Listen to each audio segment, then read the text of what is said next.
Alright, you've loaded up TF2 and decided to pick your first class to learn, and you've picked a good one to start with.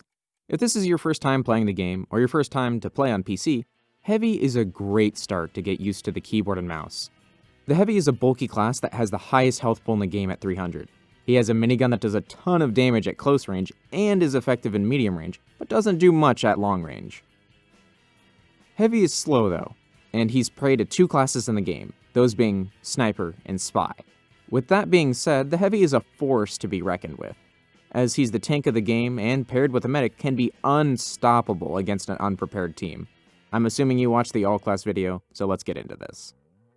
Your roles as Heavy in general are going to be to defend or act as a rolling wall for your team. Heavy is most effective in game modes like Payload, where you stay around the objective and get consistent heals and ammo, or defending in modes like Control Points, Attack Defend, or King of the Hill, where you don't need to go as far to get to the front lines.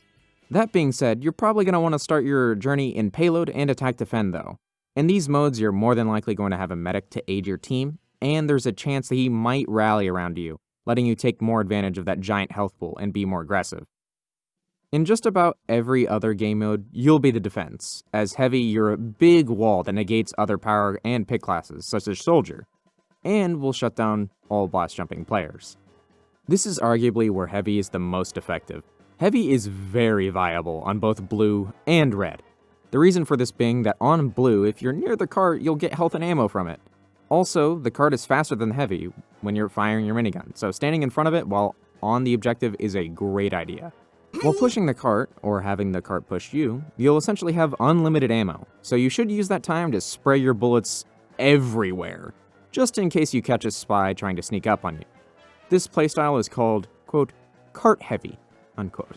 And there's nothing wrong with playing the objective. In fact, it's encouraged since many players don't play the objective.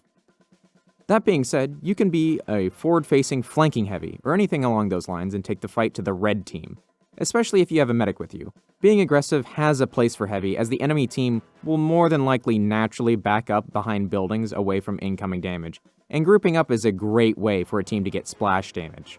A great example of this is first on Payload Upward. If the blue team takes control of the hill in front of spawn, typically the red team clusters in the cubby just below where the sniper sightline is, where the dispenser usually is. So if you push them back there, a few well-placed rockets, grenades, or stickies could do a ton of damage. Say you push back the red team to the next point. Moving forward as Heavy isn't a terrible idea if you're playing more aggressively, especially if you destroy the red team's teleporter. If you've destroyed their teleporter, it's possible that the blast jumping classes will try to make their way back to the front and hold on as long as possible. And blast jumping classes are extremely weak to the Heavy while they're in the air, so mowing them down while they're on their journey is recommended. On red team, if you have a teleporter, you're gonna have a good time. If not, well, good luck.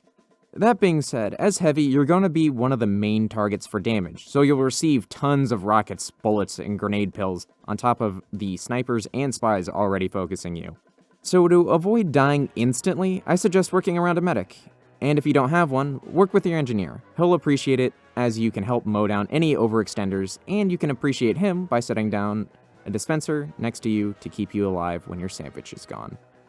Attack Defend has almost the exact same role as Payload, except you may be fighting more sentries than on Payload, depending on the map.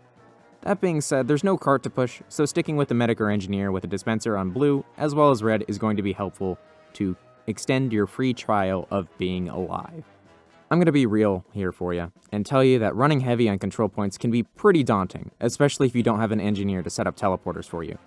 The reason for this being that control point maps are huge and can have your spawn location change often, and therefore you'll be walking to the front line most of the time after you die. So if you don't have the gloves of running urgently, it's going to take you a minute before you can get into a firefight. With all that said, that's how I recommend playing Heavy as a new player, not how you have to. Big Joey is a great example of how you can play Heavy in a few different ways, and he has videos on most of Heavy's arsenal, which covers all of his viable options. I'll be linking him and his playlist in the description, so you can get a better idea of the Heavy from someone who mains the class. That being said, I'm going to go over each and every weapon now, so here we go.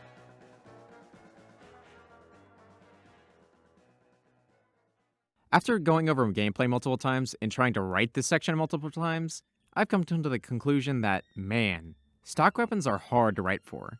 The reason being that when you're talking about any unlock, you're mostly talking about what differentiates it from the other unlockable weapons, and most importantly, stock. Since all weapons for the most part are tweaked versions of their stock variants, it's kinda hard to explain the pros and cons of the original since, well, there aren't any. That just leaves stock as the reliable, consistent option for the most part. And that's exactly what the minigun is, all reliable. I As No Tomato did multiple videos on stock weapons, and I have no idea how he pulled them off and had the videos be great. So, I'm gonna give it a shot. The minigun exemplifies what the Heavy is, a slow, strong defender that can be a moving wall. This philosophy is built into the minigun. When you're not revved, you're the slowest class in the game with a chunky health pool. But as soon as you rev, you become even slower, but far more dangerous. This leads to pre-revving, where you rev your minigun before you need to fire it, and anyone who walks into a Heavy unprepared will basically insta-die if they're also not heavy. The minigun is consistent, the same way that the shotgun, rocket launcher, or scattergun are. The maps that you play on aren't really going to change your playstyle at all when using the minigun. You'll likely be attacking, defending, about the same from 5CP to attack defend to payload to anything else. The reason for this is that there's no gimmick. There's no huge damage bonus in turn for not being able to move that invalidates Heavy on anything but payload, no super secret ambush plays or anything like that. You just press mouse 2 to rev the gun and mouse 1 to shoot the gun. The minigun is best in short range to medium range, where in short range it deletes any enemy that comes in front of it in a matter of a second. This is great, but leaves long range out of the question unless you're just trying to annoy players rather than kill them. But if you are trying to kill people though, the minigun can't do multiple people at the same time like the rocket launcher or a sticky bomb launcher. The minigun fires bullets that once they hit someone, they do damage and don't go anywhere else. So with the minigun, you have to learn to prioritize targets. Do you shoot the guy who looks really cool and is playing pyro, or do you shoot the demo man that is harassing your engineer? Do you shoot the Heavy or the medic in that combo? Well, it depends on the situation, and that's up for the minigun Heavy to learn. I see a lot of comparisons between the Tomslav and the minigun, but one thing that these comparisons seem to miss is the size of the opponent. Due to the higher accuracy, it's possible that you'd have a higher DPS against a scout at medium to long range compared to, say, another Heavy or soldier when using the Tomslav over the minigun. So, if the enemy team is full of larger hitbox classes, it may be worth running stock over the Tomslav. I just personally prefer the mild mobility increase of deploying faster and being able to ambush easier as Heavy, especially if you're pairing it with a lunchbox item. The reason being that you might not always have that food ready, so you've got to be prepared for what's coming around the corner, and if you're running the stock minigun, the other team might in turn be prepared for you. I have a few examples of the silence helping me out, but this one is my favorite. It's the beginning of the round on Badwater, and I'm pressed right up to the doors as Heavy with the Tomslav. A pyro that was supposed to get Ubered instantly gets mowed down since he didn't hear me at the door. The medic then has to Uber the other pyro with him, and then the Uber fails as my teammates stuff the Uber. Our team then doesn't have to worry about the Uber, and then we just push the cart as normal, but with more people than if that pyro knew where I was. The Tomslav is fucking amazing in short-medium range. It just shreds just about as fast as the minigun in terms of how it feels. Maps that use a ton of short mid-range areas are honestly great for the Tomslav. Harvest is a great example, as long as you're defending the point from outside of the building it's situated in. I have quite a few clips from Harvest, but in all of the great ones, I'm either attacking or defending the point next to the point, and all of the enemy team just can't approach. I mean, just look at the layout. They can either go over the roof and get shot at, go out of the window and get shot at, go to the left door and get shot at, or walk directly at me and get shot at. All within short-medium range, where the Tomslav excels. The only option outside of out-DMing me is to take the long route around and go to where the snipers are typically situated, then move up to the point and then clear me out. The issue is with that is that just about my whole team is defending that side, while I'm defending the 4 of 6 main paths to the point mostly by myself, with some heals from the medic that comes and goes. It's great. You'll see another example of the Tomslav in mid-range later in combination with the Dalokahs Bar, where I go on an 18 kill streak in a matter of 2.5 minutes. Using the Tomslav in short-medium range, where you take full advantage of it being a minigun, as well as the increased accuracy, is where it does best. The Tomslav isn't always better than the minigun though. I think this clip on Upward really demonstrates the duality of the two. I walk out of spawn and I get a 5 kill streak, most of which I would have gotten if I was running a minigun, but I start out by pestering out a quick fix medic outside of the range of the minigun, kill a demo, spy, and scout, then scare away a pyro and that same medic when I kill another spy to start to push the cart. I would have received all those kills with the minigun, but I wouldn't have applied the same psychological pressure with the minigun, as I wouldn't have been able to push back that medic and pyro I pestered, removing 2 players from the fight. I then pester a demo man and sniper to stop peeking me, which works. Kill a scout, but then I get up against a pyro with the Dragon's Fury and I just miss over and over until I die. The last fight with the pyro I would have won if I had been using the minigun instead. Speaking of keeping up pressure, I want to talk about this particular overcharge on upward last. So we capped the last few points pretty quickly, and after a big push at third, we went to last. The medic overcharges me in through the main doorway, as the other members of the team went upstairs. I kill a heavy, but then pressure a sentry where a demo man takes out with pills, get a pyro to run away, kill another heavy, then annoy another soldier to back up. Doing this pushes the red team back into their spawn and lets our team funnel in unopposed. It's not always about getting all the kills. Sometimes it's about having your team get an advantage. In terms of defense, I have one clip on Borneo that really shows off the trait of heavy being a wall. A soldier that's with me pops the buff banner, and while I don't get a ton of kills, you can see the damage forcing blue team to retreat. With the banner, I didn't have damage fall-off hindering me, and the extra accuracy was even more helpful than normal. Sure, I die at the end when they regroup and push, but in the whole clip, you can see every player, except for the sniper, respect the range of the Tomslav. It's a powerful trait that I used to think was overrated, but now I've really come around to. To finish off praising the accuracy bonus, the Tomslav has also helped out with killing sentries. If you're out of the range of a sentry, you're out of the range of where the minigun would outdamage the Tomslav. So if you're trying to take down a sentry as heavy, the Tomslav is the way to go. Overall, after using every primary for heavy, I gained the most respect for the Brass Beast, but I gained the second most respect for the Tomslav. I used to only run stock minigun, and honestly, my perspective has changed. I mostly see the Tomslav the same way that the battle rifle was seen back in Halo 2. It's a jack of all trades, master of two.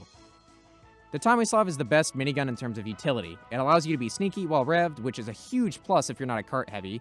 You can rev faster, which can win fights, as I mentioned earlier, and that dang accuracy bonus makes it the best minigun for any range outside of short range, which a good chunk of your fights will be in. My opinion on the Tomslav right now is that it's the best minigun, for the most part. The thing is if you're mostly an objective-based heavy and your team is competent, the silent rev and faster rev won't help you. All you're left with after that is just a trade-off of firing speed for accuracy, which may or may not help, so don't throw away your other miniguns just yet.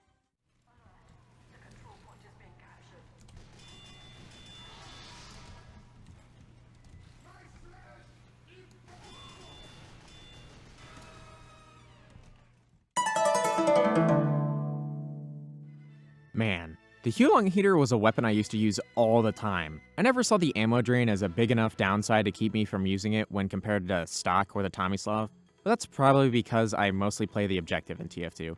And my most played game mode casually, by far, is Payload. And in Payload, if you're a cart heavy, you're always getting ammo from the dispenser built into the cart. Now, if you have at least one competent pyro on your team, or one pyro that's using the scorch shot and is playing the objective, man, the heater becomes a force to be reckoned with. With that being said, if any class gets close enough to catch on fire from the ring, they're going to be deleted even faster than if you were using stock. 12.5% faster to be exact. When I see people trying to use this weapon outside of Payload, it's usually when they're standing in the area of a dispenser, which can be great. Dispensers are a good place to fall back to. But the problem is that you have to rely on the engineer on your team to be competent. If the engineer is hogging the dispenser and placing it right behind his sentry, and that sentry is far behind the front lines, that means you're also far behind the front lines. The issue here is the minigun. Heavy isn't the sniper. He's not supposed to be. Heavy isn't meant to take on targets outside of mid-range, so all you'll be doing is chip damage. If you're committed to helping the engineer keep up an S, you should instead switch to Pyro with a homewrecker instead of using this. You'll be far more efficient, and you can remove sappers. Now, outside of that, the Huo-Long-Heater is one of those weapons that requires teamwork to work properly. So if you don't have that on your team, just switch to a different minigun. If you have a friend online that just so happens to be a pyro main back in the day, yeah, this gun can be fun. So, to summarize, if you have a good engineer and a pyro, go ahead and use it. If not, you're not a card heavy, stay away from this weapon. The Natascha is the new player-friendly minigun, and shooting at the other team slows them down, and in doing so lets your team take shots easier. If you're the one being shot at by the Natascha, you know it's such a jarring change. You know how kids grab onto their parents' legs, and the parents walk around with them grabbed on? It's almost as if the Heavy is shooting tiny little bullet kids to grab onto each of the class's legs to slow them down. The slow is the main upside of the Natascha. The damage resistance is interesting, but rarely comes into play. So why do I say this is the new player minigun? Well, with the slowing effect, it helps new players learn how to track experienced players. It also helps that the slowdown effect usually takes experienced players off guard, since they're not used to heavies using the Natascha. The extra downside of slower spin-up speed is also going to annoy veterans, while new players probably won't notice the difference. A new player that picks heavy is going to have a few hurdles that they have to deal with to make the experience fun. Snipers and spies being annoying are inevitable for heavy, but scouts are directly dealt with by the Natascha, and experienced soldiers and demomen likely won't attack the heavy with a Natascha since their rocket jumps and sticky jumps will get denied. Now, onto the practical use for the Natascha. It's not for killing, it's for supporting. Yeah, the Natascha can get kills despite that 25% damage penalty, but the slowdown effect is far more important for the team in general rather than just the heavy. The Natascha can stop fleeing enemies, blast jumping classes, and in general make classes easier to hit since they'll be moving slower, which does include the spy. Spy coming in, he was disguised as medic. Spy dead ringer, he's a scout going back. I got him. The Natascha also does come in handy when trying to trap enemies in an area. For example, if you're running the Natascha and a class starts to go towards a sentry gun, well, you fire some bullets that way and that player is going to take a lot more damage from that sentry than they were expecting to, which may or may not kill them. The Natascha is the assist weapon for heavy, and that may be a good thing or a bad thing for your team. It's good if your team is already doing alright and they don't need you to be a powerhouse and carry the team, but if your team just needs a little bit of an edge, the Natascha might be the right choice. I want to take a second here to talk about how the damage penalty of any weapon can be essentially negated if you're running a medic who's using the Kritzkrieg. Just take a look at this clip from Badwater while I'm using the Natascha, which has the largest damage penalty of any primary weapon in the game, tied with the Liberty Launcher. It's a diverse team and it's not just all spies and scouts. There's a spy. There's an Ubered sniper as well.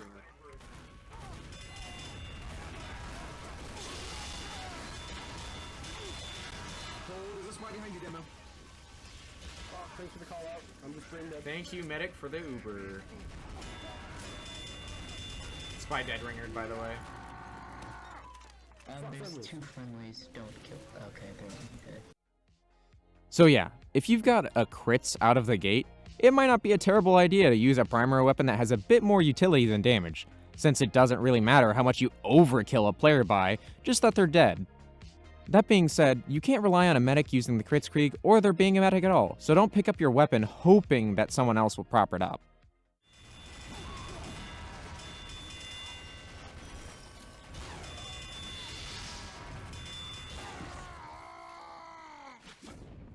Keep pushing! The brass piece feels like the worst primary weapon for heavy if you're an experienced player, but is it? The extra damage is great and appreciated on a powerhouse class like the heavy. And the damage resistance makes the heavy even bulkier. But at what cost? Movement speed and spin-up speed. Well, the latter can be remedied by pre-revving a bit earlier, or running more of a defensive role where you're already revved. But that movement speed penalty, that's the killer right there. You'd be amazed how much the heavy actually dodges by mixing up his movement, or just walking in another direction while spam is incoming. While you're using the brass beast, yeah, you're not doing any of that. You're absorbing all that sweet, sweet damage. Also, I said something in the last video that was pretty important. To finish off basic movement, you need to constantly move in TF2. If you don't, you're probably dead. You need to avoid being headshot by snipers, which do 3 times the damage than if they shot you in the body, backstabbed by spies, or just juggled. Moving in a straight line also applies here, but mostly because of snipers. The more unpredictable your movement when fighting them, the better. So you're also going to get headshot and focused by spies even more. All that being said, the movement speed penalty essentially negates the upside of having a damage resistance most of the time. So you're stuck with a minigun that makes you slow for a decent damage upside. In the end, is it worth it? Most of the time, definitely not. Especially when attacking on modes such as control points where you're slow all the time and the game mode calls for being fast. So, what if we got rid of the downside of the movement speed while being revved?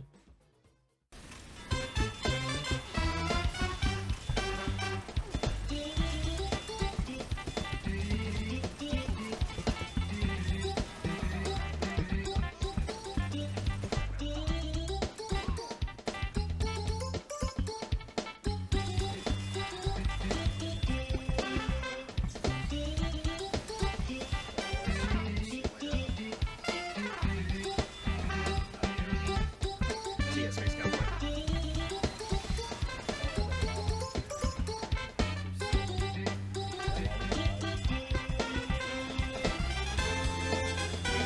Thanks, buddy.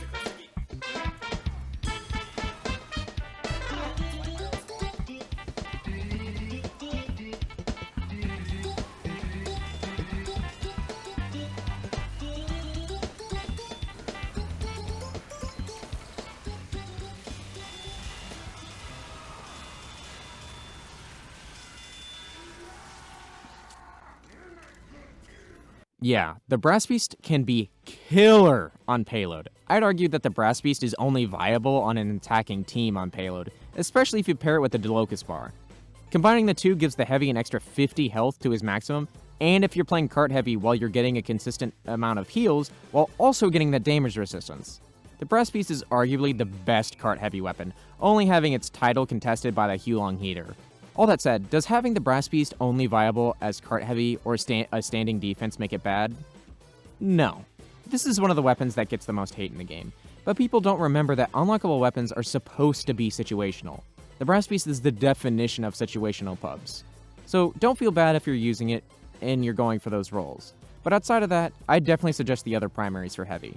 If you do decide to use the Brass Beast in another game mode, it'll probably go something like this.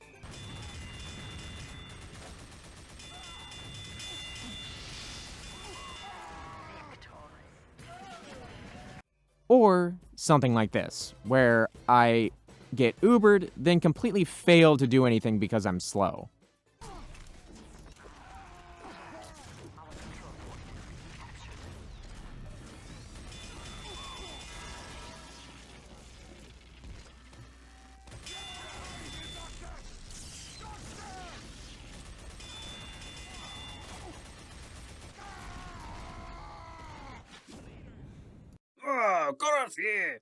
It's a bit weird to talk about an unlock before stock, but that's because this essentially is stock. You know the meme where it's like, this is peak performance? Well, this is it for Heavy, with one contender. The sandwich is just awesome. You replace a mostly useless shotgun for a nice lunch of bread, ham, cheese, tomato, and lettuce. Eating the sandwich restores 300 HP and recharges over 30 seconds, or it can be recharged immediately if you're at full health and pick up a health pack, and I mean any health pack. If your friend is dying and is going towards a small health pack while you're at full health, you can throw him a sandwich, get the small health pack, and then throw him another, and he'll be at full health and ready to get back in the fight. The sandwich makes Heavy's role of being a strong tank-like wall even more applicable with the lunchbox item, as Heavy can restore his health relatively quickly, and if you play your cards right, your opponents might have to do substantially more damage to kill you.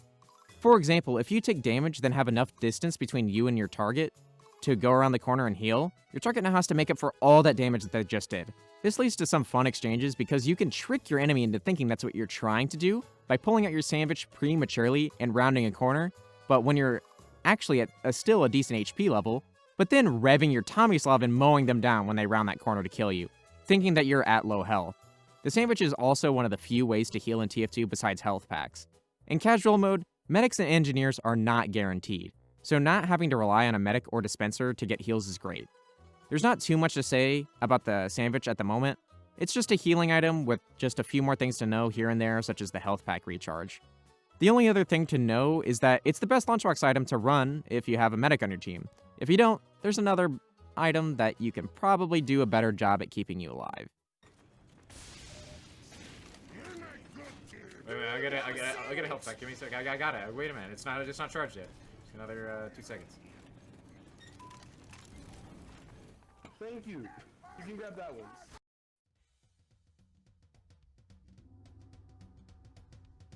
Yeah, the banana is awesome. It's everything I said about the Sandvich, but faster, which in this case is great. So the difference is that the banana heals 200 HP instead of 300, and it is a small health pack instead of a medium when thrown, but recharges in 11 seconds instead of 30. So yeah, if you put 2 and 2 together already, you're right. The banana is more for you, the heavy, than it is for your teammates, like the Sandvich is a lot of the time. Sure, you can throw the banana more often, but it's a meager amount of health compared to a medium health pack. The banana is for the heavy player that's going solo, which is probably you. If there's no medics around, or for that matter, other engineers around, the banana in general is better than the Sandvich, and vice versa. You'd be surprised how often the banana comes in handy, or how much you actually eat it. I don't want to waste a ton of your time just watching heavy eat, but look at this clip. Look how many times I eat the banana. I wouldn't have done that if I was using the Sandvich. Sure, I could have done the health pack trick to get my Sandvich instantly recharged, but I wasn't thinking about that at the time. I was just thinking about how I'm gonna shoot the other team without dying. I think you get the point. The banana isn't always better than Sandvich. It's situational, which is good for a TF2 unlock.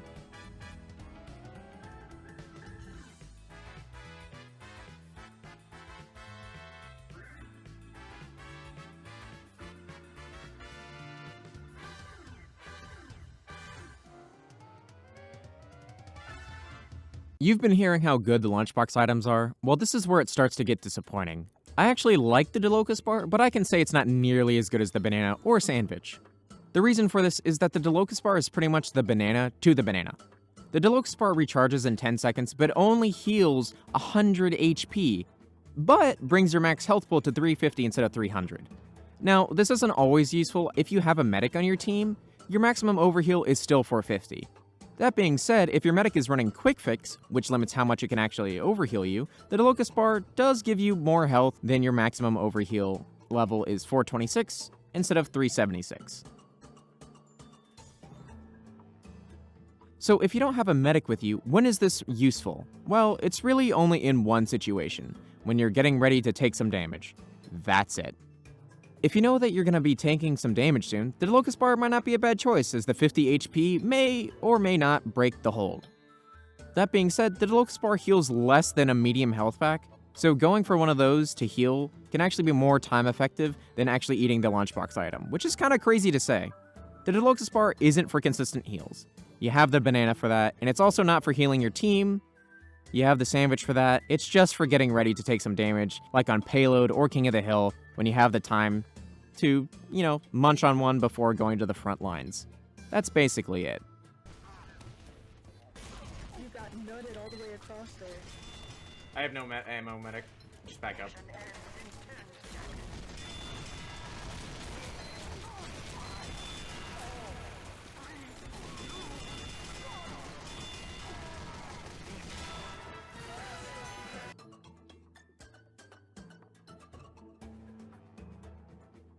Continuing with disappointment, you now have just garbage. The Buffalo Steak Sandvich has one singular use in terms of serious play. Getting to mid in 5 CP at the beginning of the round. That's it. And after you die while using the Steak Sandvich, you switch right back to one of the other options. So why is this? Well, the Buffalo Steak forces Heavy to only use his melee, which is terrible as Heavy, and gives him a damage vulnerability. All in turn for Heavy to do mini crits, and more importantly, makes him fast. Oh yeah, and all that I just said, you're locked into for 16 seconds. 16 seconds! That's an eternity in game time. You can't cancel it, you can't switch to your primary or end the speed boost or anything along those lines until the whole 16 seconds are over, or you go to a resupply cabinet. So if anyone gets the bright idea to just barely outrange you or stand at a distance and pelt you, you're dead. The only saving grace is that when thrown, the steak is a medium health pack. That's it though. Unfortunately, the Steak Sandvich is one of the worst unlockable weapons in TF2 at the moment, and I'd like to see that change one day. The shotgun may be the weapon that is in the secondary slot when you install the game, but it's not the default secondary item for Heavy. That goes to the Sandvich, as mentioned before. The shotgun for Heavy is useless majority of the time.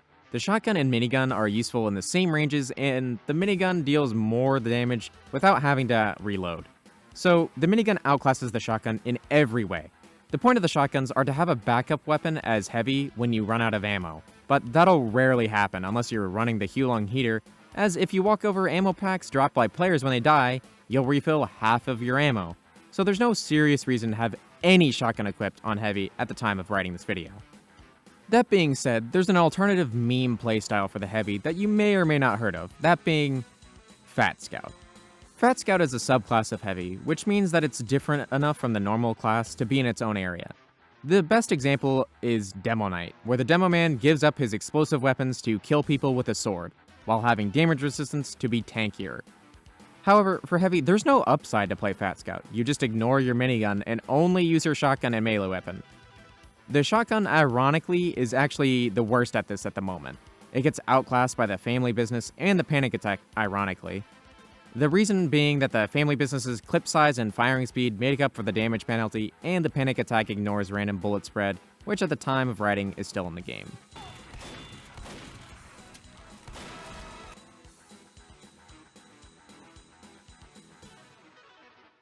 I'm pretty sure the Panic Attack was just given to the Heavy so the TF2 team could say he got a new shotgun.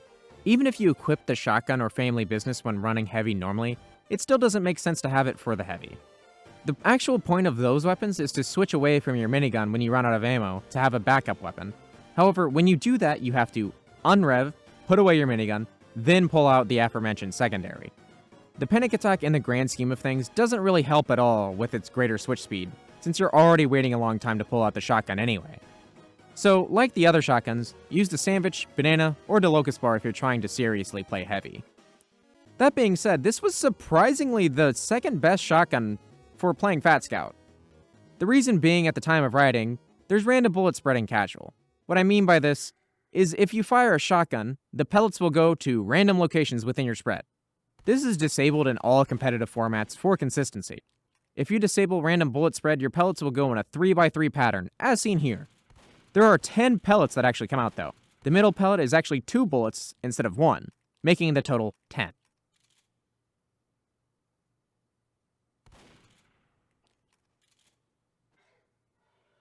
So why do I bring that up?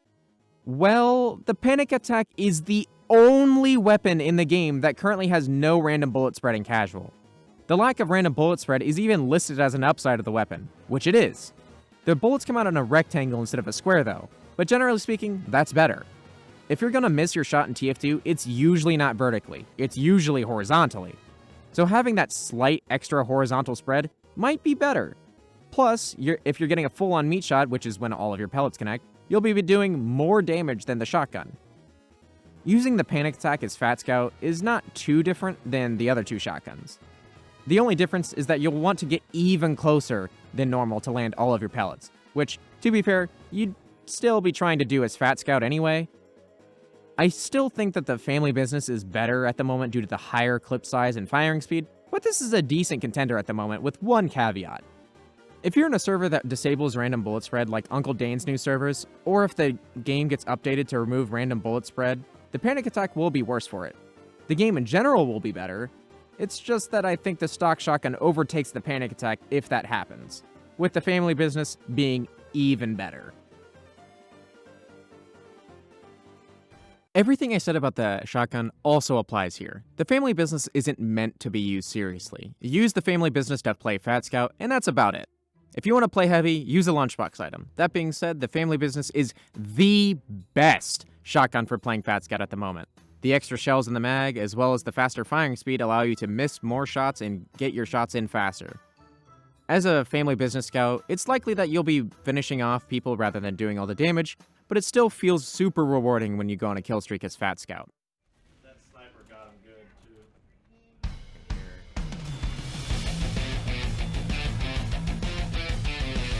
Demo coming to point. Got him.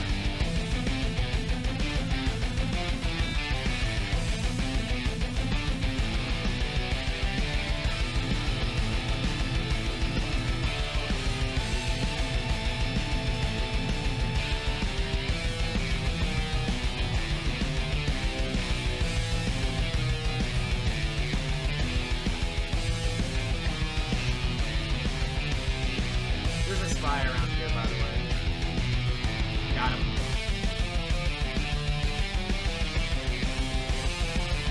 Got him. There you go.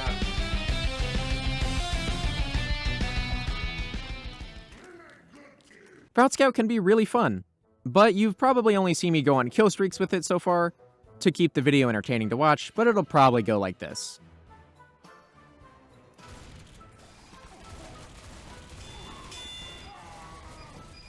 Yeah, if the team is competent, you'll likely die over and over. But hey, if you're playing Fat Scout, you're probably doing it for fun, and deaths don't really matter to you. So I wanted to save this whole how-to until we got to the family business.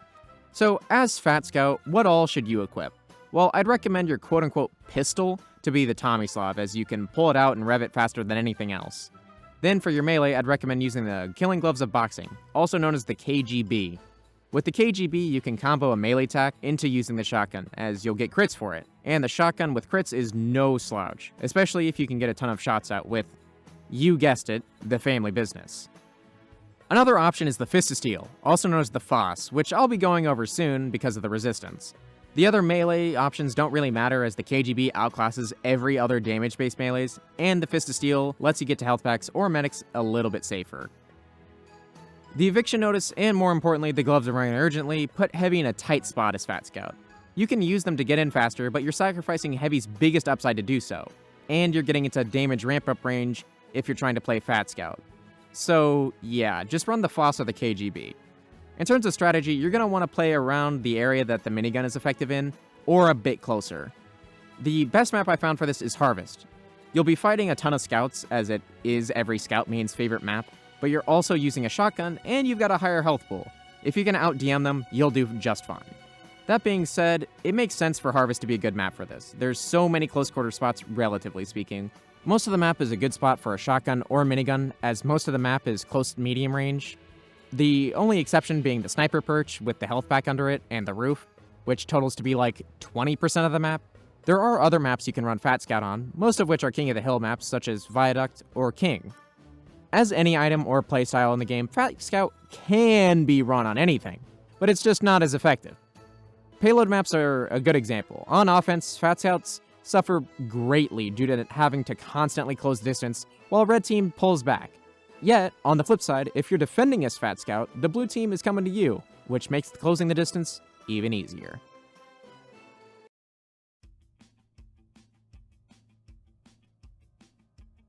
In case you don't know, every stock melee weapon is the same between all the classes except for Scout and Spy. The Spy can backstab with his knife, and the Scout melee does 35 damage and swings faster. For every other class, the stock melee does 65 damage per hit, and this is no exception. The stock melee weapons are useless for half the cast, and are at least boring for the majority of the cast.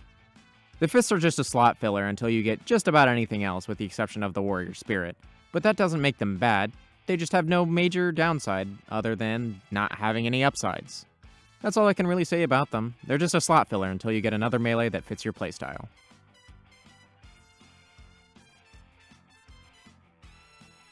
This seems like a hot take now, since they got nerfed quite a while back, but the GRU is my favorite heavy melee. There's not much to show about it, since the only upside is getting to where you're going faster. That's it. It does sacrifice Heavy's biggest class-defining trait of his large health pool, but if you wait a few seconds to defend a room until your health is back, that downside could be mostly negated. The GRU can be used to get to mid, or any point for that matter, the cart, a medic, someone who needs a sandwich, etc, etc. It's good. You can also use it to close the distance between you and an enemy if you've got a death wish. Yeah, the GRU is not meant to do combat, but every once in a while you'll do dumb stuff like this. But in a normal game, I wouldn't attempt doing stuff like that. The GRU is an A to B utility. It's like having a soldier whip you, or IRL using a longboard to go somewhere. I think that about sums it up. Don't use it in fights, use it to get places you need to go, or run away when you have the cover.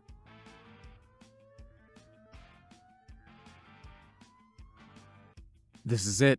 The moment you've all been waiting for. The melee that's basically always good. The Fists of Steel. The Foss is an item with downsides that don't really matter and an upside that is amazing.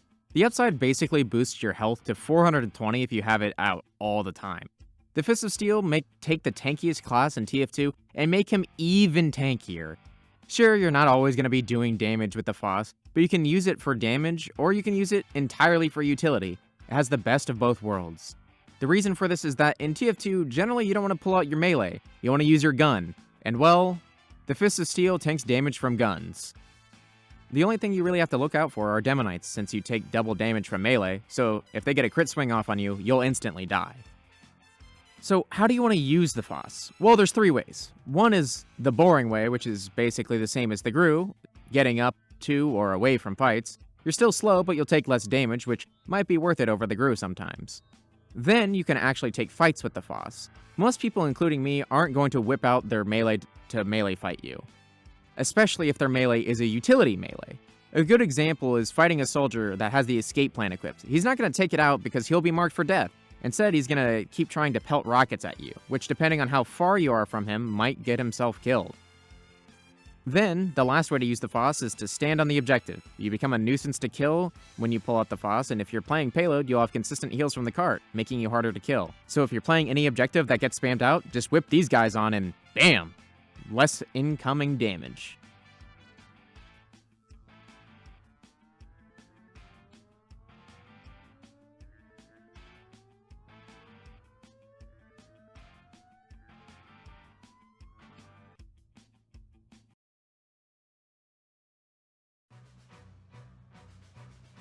The KGB is the only damage-based melee I'd actually recommend for the heavy, which, if you hear me talk about melee, is pretty high praise. The KGB, while in general isn't helpful, it does do its job well, and I can't fault it for that. The crits from the KGB can be chained together to have a long streak of melee kills, but that's extremely rare. It's usually far better to swing and kill with the KGB than it is to switch to another weapon and get crits with it. That being said, it is extremely rare to do that in most situations. Most of the time, you're going to end up doing this.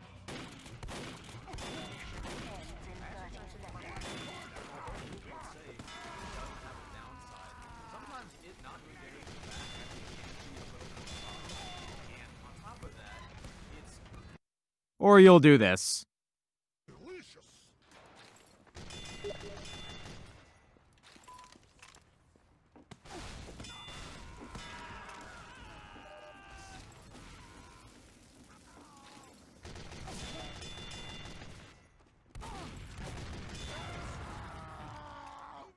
Yeah, I didn't get those 2 kills because I unrevved in the second one, thinking it would turn out like the other times where nothing happens. It's pretty likely that if you get a KGB kill, there's nobody around for you to crits on, because that's why you got the KGB kill in the first place. That being said, it's better than stock. It's not a utility melee that's useful most of the time like the Foss or Gru, but it's still a good melee. Like I said before, it pairs well with Fat Scout, so if you're going to use this on Fat Scout, I'd use this with the Foss, as mentioned before. As regular heavy, I'd pair it with the Tomslav for the faster rev time, which means that you can have slightly more time to rain down laser bullets on your enemies. After trying to use the Eviction Notice effectively for hours, I think I can conclusively say that the take I had in the first stage of writing was correct. The Eviction Notice is just the Gru, but worse. The Eviction Notice is both a utility and damage-based melee, while the Gru are purely utility, and due to focusing on that, are much better.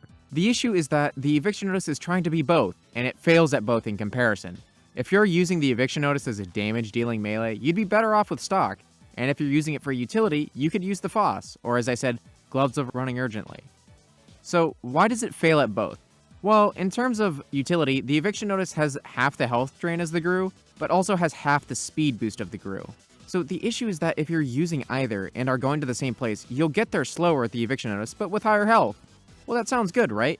Well, not when you consider that the Heavy immediately starts gaining his health back when he holsters the item. So Heavy could in turn get there faster with the Gru, then regenerate his max health before the Eviction Notice Heavy does, making the Gru far better in terms of utility. Then in terms of damage dealing, the issue is the health drain. You don't really want your health drain during a melee fight, because if you're having one as heavy, you're probably already at low health, and the max HP drain is not going to help. Stack that with the damage penalty, which may or may not matter, and the Eviction Notice just doesn't stack up, unfortunately. The Eviction Notice is stuck in the purgatory between being a good item and a bad item. All that being said, if you're a keen-eyed viewer, you probably noticed me not really using the Eviction Notice at all. The reason being that in all the clips I get, I have to ask myself, did the item do its purpose? Or more importantly, I needed to ask if another weapon was better suited for the situation I was in. In every single clip I have of the Eviction Notice, every time I used it and it was handy, I could have just used the GRU, and the GRU would have been just as, if not more, helpful. So the Eviction Notice isn't bad, it's just not good. If you want to use it effectively, just use the GRU instead. Let's move on to the worst heavy melee, shall we? I'm dead! The Warrior Spirit sucks. I assume the Warrior Spirit was supposed to be the back scratcher, but for the heavy.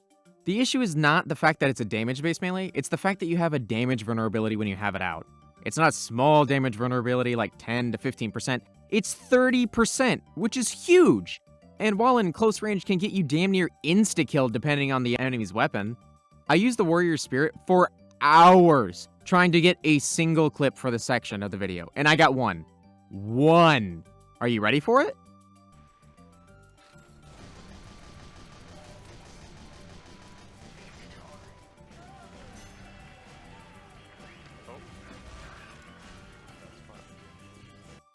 Yeah, that kill I got after we won was the only kill I got with the Warrior Spirit.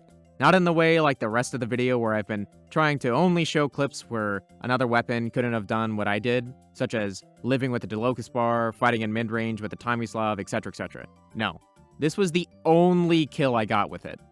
Now, I'm sure in the comments you'll probably see, oh, well, what about medieval mode? Yeah, it's decent there because you get health pickups after every kill, but medieval mode doesn't exactly show off A, how to play heavy, or B, have a healthy learning environment for a new player. So yeah, I'll talk about subclasses. You saw me talk about Fat Scout in this video, but I don't count melee heavy as a subclass. The Holiday Punch is probably one of the most underrated weapons in TF2. It's mostly seen as a meme weapon or an item for friendly heavies so that other people don't shoot at them. But that being said, I don't think I need to show you more than one clip to show how good it is.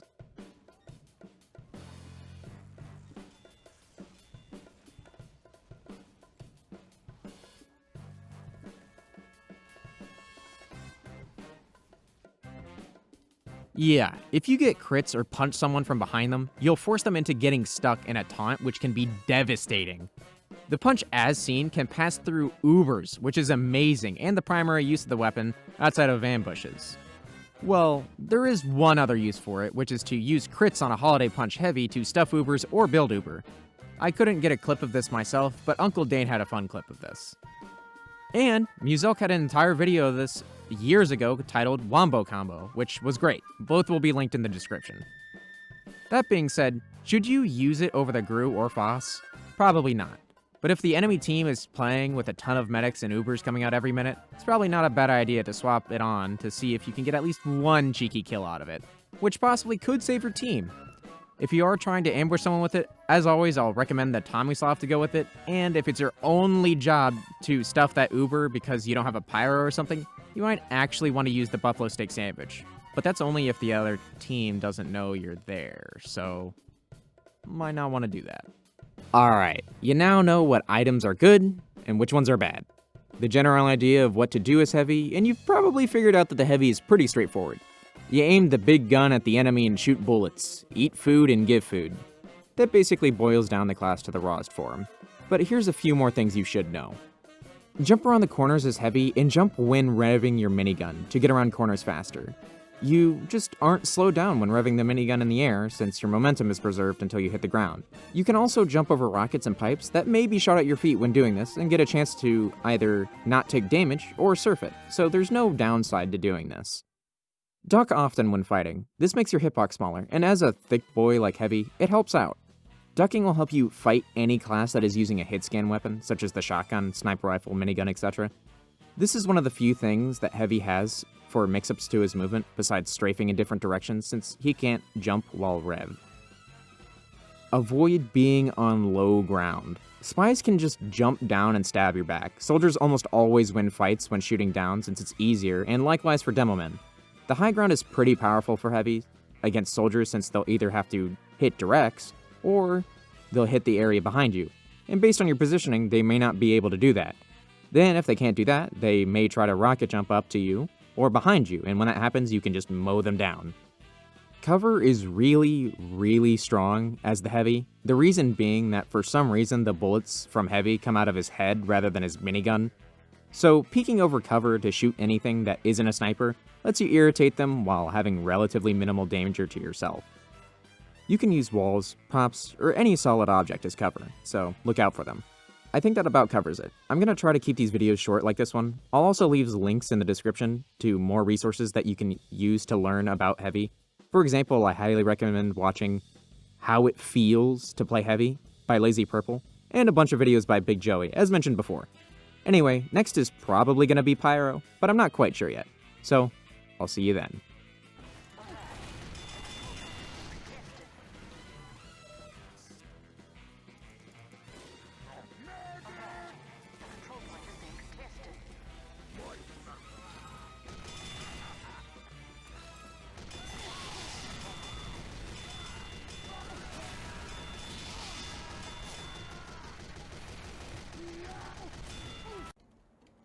Whoa, guys, look at Michael WF. He has the team captain, which means he has to tell us what to do.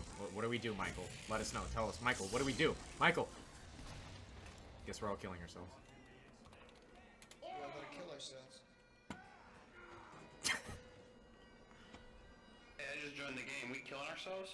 Yeah, well, that's what Michael said to do. Yeah. He has the team captain. He's supposed to tell us what to do. It looks like we're just killing ourselves.